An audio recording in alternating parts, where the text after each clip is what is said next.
అరే తక్కువయ్యి కానీ అసలైంది వెయ్యి. MDH కాశ్మీరీ ఎర్ర మిర్చి పౌడర్. అభివృద్ధి పనులపై ఇవాళ ముఖ్యమంత్రి రేవంత్ రెడ్డి సమీక్ష నిర్వహించనున్నారు. మూసీ పునరుజ్జీవం, ఉస్మానియా ఆసుపత్రి, కొత్త భవనాల నిర్మాణం, హైడ్రాపై అధికారులతో సమీక్షించనున్నారు ముఖ్యమంత్రి రేవంత్ రెడ్డి. ఇవాళ కాళేశ్వరం ప్రాజెక్టుపై మంత్రి Uttam Kumar Reddy power point presentation ఇవ్వనున్నారు. కాళేశ్వరంపై NDSA నివేదికను వివరించనున్నారు ఉత్తమ్. కాళేశ్వరం ప్రాజెక్టులో లోపాలపై నివేదిక ఇచ్చింది NDSA.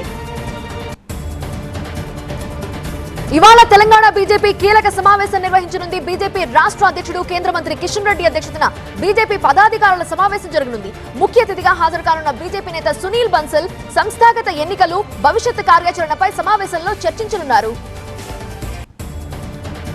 ఇవాళ చంద్రబాబు అధ్యక్షతన AP state investment promotion board SIPB కీలక సమావేశం నిర్వహించనుంది. రాష్ట్రంలో పెట్టుబడులపై సమీక్షించనున్నారు చంద్రబాబు.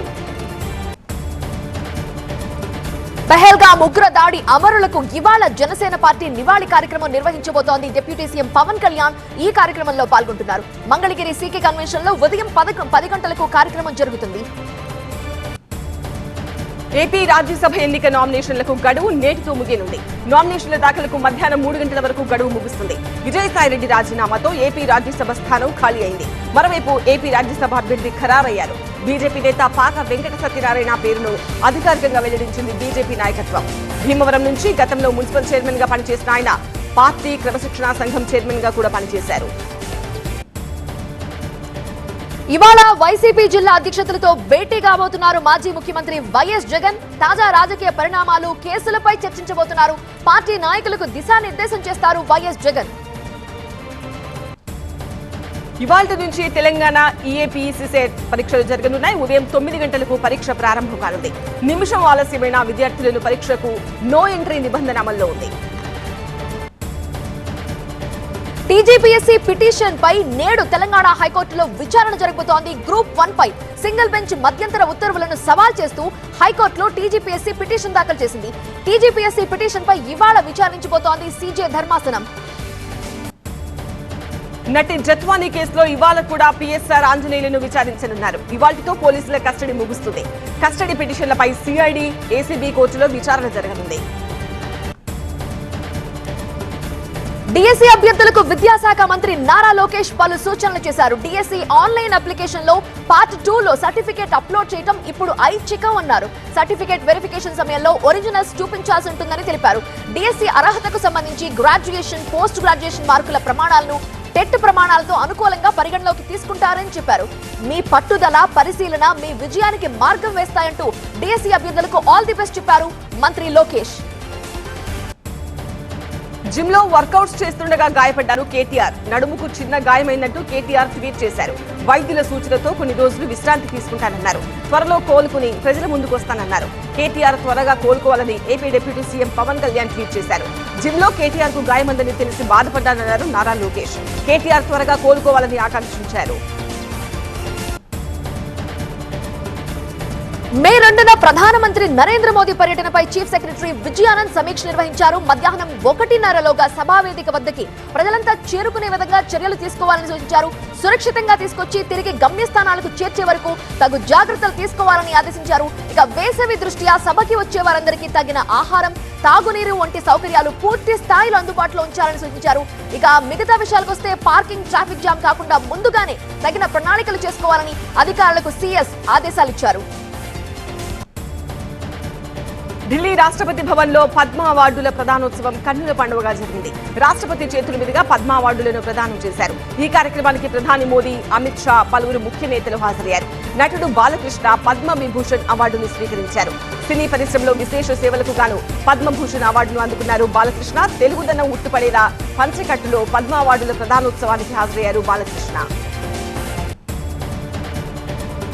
పద్మ అవార్డుల గ్రహీతలకు డిప్యూటీ సీఎం పవన్ కళ్యాణ్ అభినందనలు తెలిపారు. నటులు బాలకృష్ణ, అజిత్ కి శుభాకాంక్షలు తెలిపారు.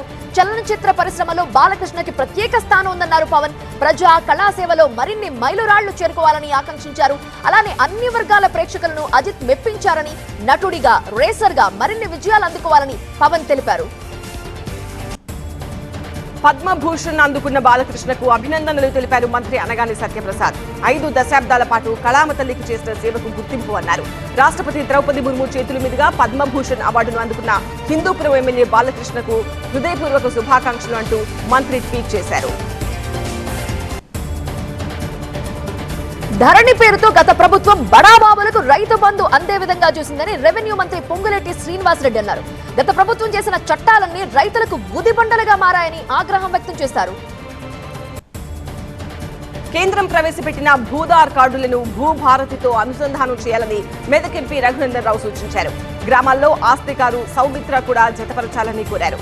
సంగారెడ్డి జిల్లా దౌలతాబాద్ లో భూభారతి చట్ట అవగాహన సదస్సులో మంత్రి కొండా సురేఖ, రఘునందన్ రావు పాల్గొన్నారు. వరంగల్ భద్రకాళి అమ్మవారి ఆలయంలో బ్రహ్మోత్సవాలు ప్రారంభమయ్యాయి. 12 రోజుల పాటు జరగనున్న వేడుకలు ఇవాళ ఉదయం 4 గంటలకు నిత్యానిక గణపతి పూజ అనంతరం ధ్వజారోహణతో ఉత్సవాలు ప్రారంభించారు. ప్రతిరోజు ఉదయం సాయంత్రం అమ్మవారికి వాహన సేవ నిర్వహించబోతున్నారు అర్చకులు. రేపు విశాఖ సింహాచలం అప్పన్న స్వామి చందనోత్సవం జరగనుంది. భక్తులు భారీగా తరలిరానుండటంతో 2000 మంది పోలీసులతో బందోబస్తు ఏర్పాటు చేశారు. తెల్లవారుజామున 3 గంటల నుంచి భక్తులకు అప్పన్న స్వామి దర్శనం కల్పించనున్నారు.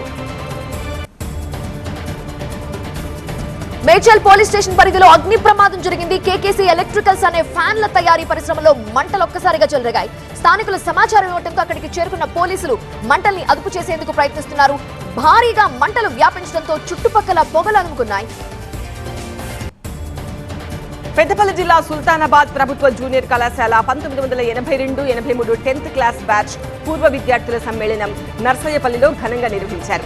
42 ఏళ్ల తర్వాత కలుసుకుని అపూర్వ సమ్మేళనం జరుపుకున్నారు పూర్వ విద్యార్థులు. విద్యాబుద్ధులు నేర్పిన గురువులకు పాదాభివందనం చేసి వారి ఆశీస్సులు తీసుకున్నారు. 10th బ్యాచ్ లో మృతి చెందిన వారి ఫోటోలను కూడా ఫ్లెక్సీలు ఏర్పాటు చేసి వి మిస్ యూ ఫ్రెండ్స్ అంటూ నివాళులర్పించారు స్నేహితులు. నానమ్మ తాతయ్య వయసులో కూడా వారంతా డాన్స్ వేసి ఆడిపాడి ఆనందంగా గడిపారు. లక్ష్య సంకల్ప ట్రస్ట్ ఆధ్వర్యంలో 2000 మందికి నీలోఫర్ హాస్పిటల్లో ఉచిత అన్నప్రసాద కార్యక్రమం నిర్వహించారు.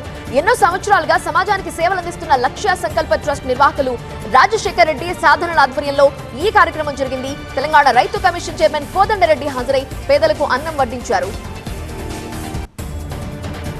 కర్రెగుట్టలో భద్రతా బలగాల ఆపరేషన్ కొనసాగుతోంది. ఈ ఆపరేషన్ లో 20,000 మందికి పైగా బలగాలు పాల్గొంటున్నాయి. బీర్ బాటిల్స్ లో బాంబులు అమర్చారు మావోయిస్టులు. బాంబులను నిర్వీర్యం చేస్తున్న ఈ భద్రతా బలగాలు కర్రెగుట్టల్లో భారీగా బంకర్లను గుర్తించారు.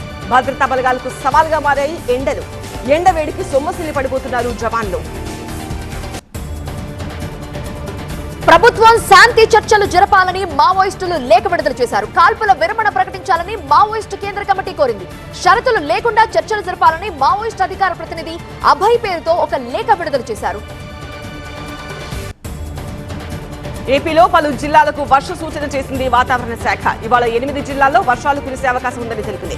పలు చోట్ల పిడుగులతో కూడిన వర్షాలు పడే ఛాన్స్ ఉందని అధికారులు సూచించారు. తెలంగాణలో ఇవాళ 7 జిల్లాలకు ఆరెంజ్ అలర్ట్ జారీ చేశారు. ఉమ్మడి ఆదిలాబాద్, జగిత్యాల, సిరిసిల్ల, నిజామాబాద్ జిల్లాల్లో గరిష్ట ఉష్ణోగ్రతలు నమోదయ్యే అవకాశం ఉన్నట్లుగా తెలుస్తోంది. హైదరాబాద్ లో బంగారం ధరలు నిన్నటితో పోలిస్తే స్వల్పంగా తగ్గాయి. గత వారం ₹1,00,000 దాటిన 24 క్యారెట్ల 10 గ్రాముల బంగారం ధర ఇవాళ 98,410 ఉంది. కిలో వెండి ధర కూడా ₹1,00,000 నుంచి 99,850 తగ్గింది. పాకిస్తాన్ పౌరులు భారత్ ని విడిచి వెళ్లేందుకు ఇవాటితో గడువు ముగుస్తోంది. మెడికల్ వీసాదారులకు నేటి వరకు కేంద్రం గడువు ఇచ్చింది. గడువు ముగిసినా కూడా దేశంలో ఉంటే చర్యలు తప్పవు అని హెచ్చరికలు జారీ చేసింది ప్రభుత్వం. ముంబై పేలుళ్ల సూత్రధారి తహవూర్ రాణా కస్టడీని ఢిల్లీ పాటియాలా హౌస్ కోర్టు మరొక 12 రోజులు పొడిగించింది. కట్టుదిట్టమైన భద్రత మధ్య అతన్ని కోర్టుకు తీసుకొచ్చారు అధికారులు. రాణా ముఖానికి ముసుగు వేసి న్యాయస్థానం ముందు తీసుకొచ్చారు. అఖిలపక్ష సమావేశానికి ప్రధాని మోదీ రాకపోవడాన్ని కాంగ్రెస్ అధ్యక్షుడు మల్లికార్జున ఖర్గే తప్పుబట్టారు. ఈ సమయంలో ప్రతి ఒక్కరూ కలిసికట్టుగా ఉండాలని పిలుపునిచ్చారు. ప్రధాని మోదీ కనీసం కశ్మీర్ను సందర్శించలేదన్నారు. బీజేపీ సభ్యులు దేవుడి పేరైనా మర్చిపోతారు, కానీ కాంగ్రెస్ ను అవమానించడం మాత్రం మర్చిపోరని ఖర్గే అన్నారు. యుద్ధ విషయంలో కర్ణాటక ముఖ్యమంత్రి సిద్ధరామయ్యకి చేదు అనుభవం ఎదురైంది. బెళగావిలో కాంగ్రెస్ నిర్వహించిన నిరసన ర్యాలీలో ముఖ్యమంత్రి పాల్గొన్నారు. ఆయన మాట్లాడుతూ ఉండగా కొందరు బీజేపీ మహిళా కార్యకర్తలు నల్ల జెండాలతో నిరసన తెలిపారు. బీజేపీ కార్యకర్తలు నల్ల జెండాలు ఊపడంతో కర్ణాటక సీఎం సిద్ధరామయ్య సహనాన్ని కోల్పోయారు. బీజేపీ కార్యకర్తలతో మాట్లాడిన ఇన్స్పెక్టర్ ను ఆగ్రహంతో స్టేజ్ పైకి పిలిచారు. కోపంతో ఆయనను కొట్టేందుకు చెయ్యి లేపారు. కేరళ సీఎం కార్యాలయం, ఆయన అధికారిక నివాసం క్లిఫ్ హౌస్, రాజ్ భవన్ కు బాంబు బెదిరింపు ఈమెయిల్స్ వచ్చాయి. ముఖ్యమంత్రి కార్యాలయానికి ఈమెయిల్ వచ్చింది.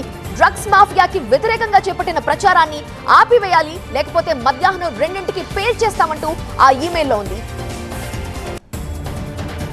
ఎన్సీఈఆర్టీ పాఠ్య పుస్తకాల నుంచి మొఘల్ చరిత్రను తొలగించలేదని కేంద్ర మంత్రి సుకాంత మజుందార్ స్పష్టం చేశారు. కానీ పునరావృతమైన కాంటెంట్ ను మాత్రమే తొలగించామని తెలిపారు. మొఘలుల కాలం నాటి భారతదేశ చరిత్రలో అత్యంత చీకటిమయమని సుకాంత అన్నారు. బాలీవుడ్ స్టార్ హీరో ఆమీర్ ఖాన్ గురునానక్ పాత్రలో నటించబోతున్నారంటూ జరుగుతున్న ప్రచారాన్ని ఆయన టీం ఖండించింది. సోషల్ మీడియాలో వైరల్ అవుతున్న ఫోటో ఏఐ జనరేటెడ్ అని తెలిపింది. ఆమీర్ ప్రస్తుతం సితారే జమీన్ పర్ సినిమా మాత్రమే చేస్తున్నారని, కొత్త సినిమాకి సంబంధించిన అప్డేట్ ఉంటే అఫీషియల్ పేజ్ లో ప్రకటిస్తామన్నారు. 14 ఏళ్ల బాలుడు వైభవ్ సూర్యవంశీ ఐపీఎల్లో పాత రికార్డులను దుమ్ము దులిపి సరికొత్త చరిత్ర సృష్టించాడు. 35 బంతుల్లోనే సెంచరీ చేశాడు. లీగ్ చరిత్రలో 2వ వేగవంతమైన సెంచరీ ఇది. దీంతో 5 ఓటముల తర్వాత రాజస్థాన్ కు తొలి గెలుపు రుచి చూసింది. వైభవ్ విధ్వంసకర శతకానికి తోడు యశస్వి జైస్వాల్ అజయ అర్ధశతకంతో రెచ్చిపోగా గుజరాత్ టైటాన్స్ నిర్దేశించిన 210 పరుగుల లక్ష్యాన్ని రాజస్థాన్ 15.5 ఓవర్లలోనే 2 వికెట్లు మాత్రమే కోల్పోయి దంచేసింది. అరే తక్కువయ్యి కానీ అసలైంది వెయ్యి. MDH కాశ్మీరీ ఎర్ర మిర్చి పౌడర్.